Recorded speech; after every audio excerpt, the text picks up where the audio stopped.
ดีครับพบกับ Toy Story อีกครั้งหนึ่งนะครับกับวันนี้นะครับจะพาไปขับรถเล่นนะครับกำลังไปซื้ออะไรไปนั่งกินกันนะครับวิวสวยงามวิวสวยมากเลยนะครับเดี๋ยววันนี้ไปแก้ตัวนะครับจากครั้งที่แล้วซึ่งออกไปแป๊บเดียวฝนตกนะครับต้องขับรถตากฝนนะครับแต่วันนี้เราก็นี่ครับเหมือนเดิมครับ4 คันเหมือนเดิม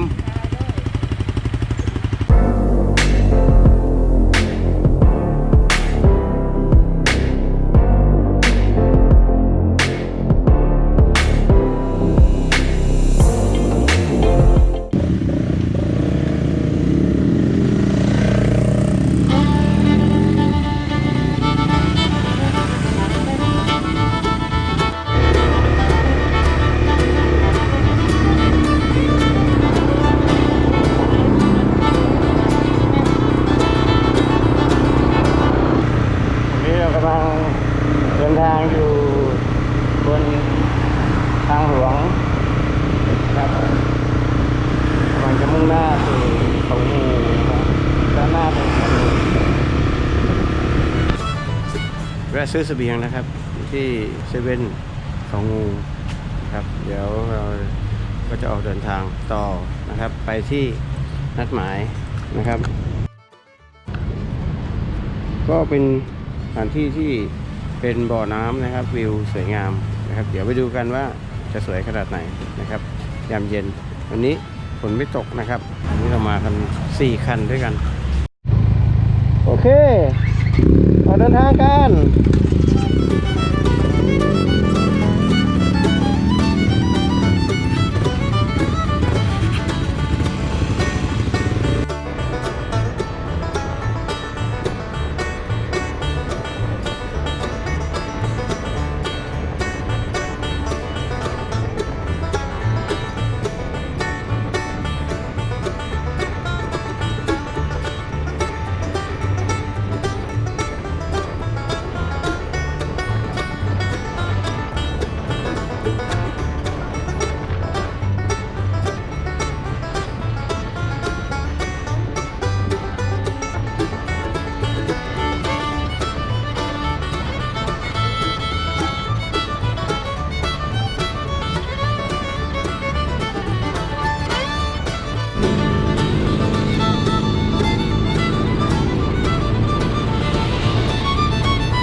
ครับแล้วก็มาถึงแล้วนะครับบึงล้าง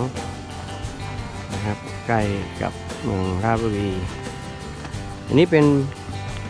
บ่อลูกรังนะครับเป็นบ่อขุดดินขายหลังจากที่ขุดไปแล้วนะครับก็จะเป็นบ่อน้ำขนาดใหญ่เมื่อมีน้ำมาขังนะครับก็จะมีสภาพเป็นแบบนี้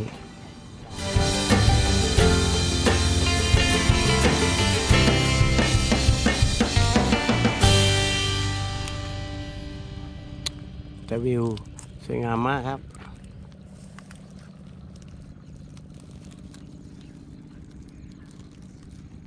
กินอาหารหลักร้อย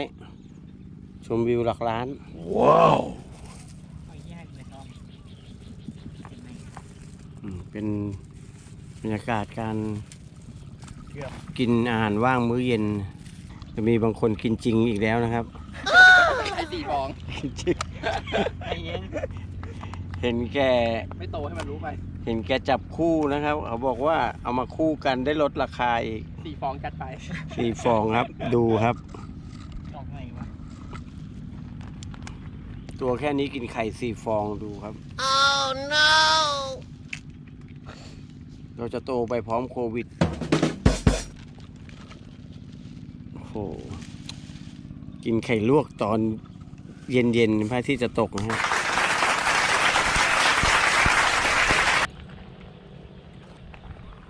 นี่พระอาทิตย์กำลังจะตกแล้วพระอาทิตย์กำลังจะรับเหลี่ยมขาวนะครับ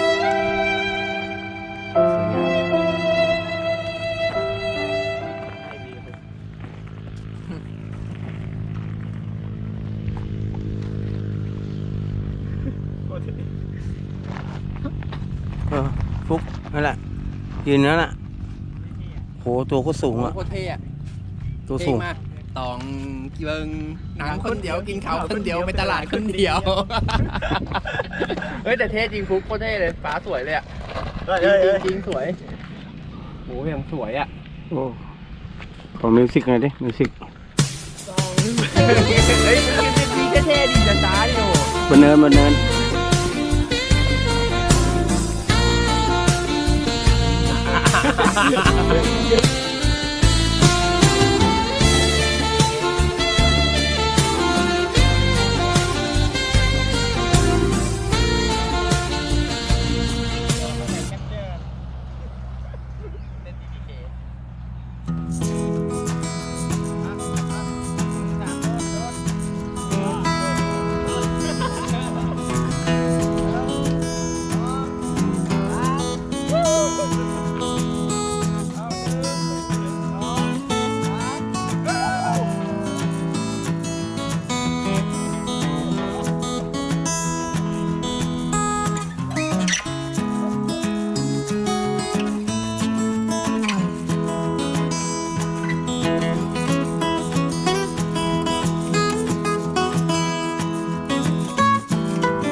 คลิปนี้นะครับก็ขอจบเพียงแค่นี้นะครับ ไว้พบกันใหม่